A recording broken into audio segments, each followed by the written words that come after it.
سلام و عرض ادب خدمت دوستان. یه نوکیا 1209 داریم با مشکل لایت نور صفحه.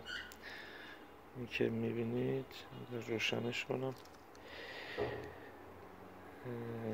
ببینید اگه تو تصویر معلوم باشه نور صفحه روشنایی نداره. خب تنها کاری که انجام میدیم خیلی کار راحتی، میریم از بورد جدا میکنیم. عرض به خدمت شما این قسمت اینجا و اینجا اگر که روش LED رو داشتیم، چراغش رو داشت، اینا رو حذف میکنید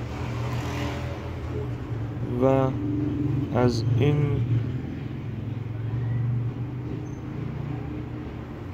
اینجا به اینجا و این یکی هم همینطور از اینجا به اینجا،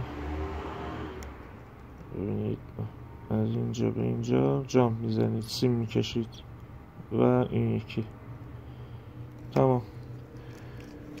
تنها کاری که باید انجام بدید همینه. اگر که اون LEDاش روش بود شما اونو میایید حذفش میکنید و تنها کاری هم که انجام میدید سیم کشیه به اون نقطه که نشونتون دادم و مشکل کامل برطرف میشه. و بذارید من سیم کشی رو انجام بدم.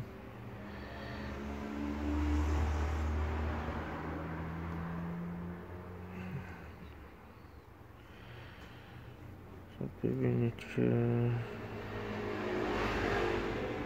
چقدر راحت انجام میشه.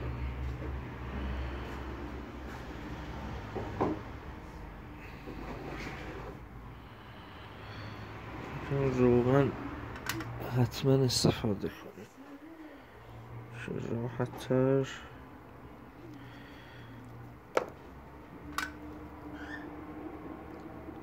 انجام بدید.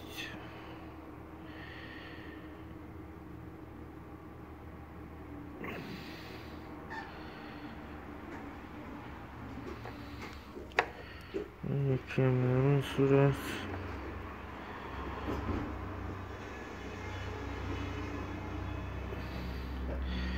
دوستان، من تازه یه چند ماهی میشه شروع کردم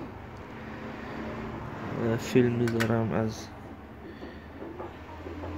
آموزش. حالا من استاد نیستم، در حد چیزایی که بلدم و یاد گرفتم و دارم انجام میدم.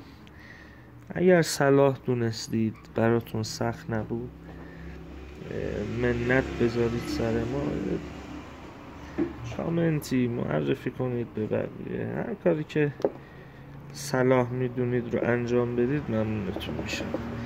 اگرم نکردید هم که فدای چشمای عسلیتون.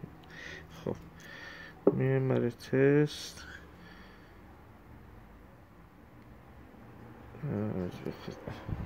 اینم نور صفحه برگشت به همین راحتی. امیدوارم که استفاده لازم رو بتونید بکنید و کارتون را بیفته. ممنون که نگاه کردید و وقت گذاشتید. خسته نباشید تا آموزش دیگر. بدرود.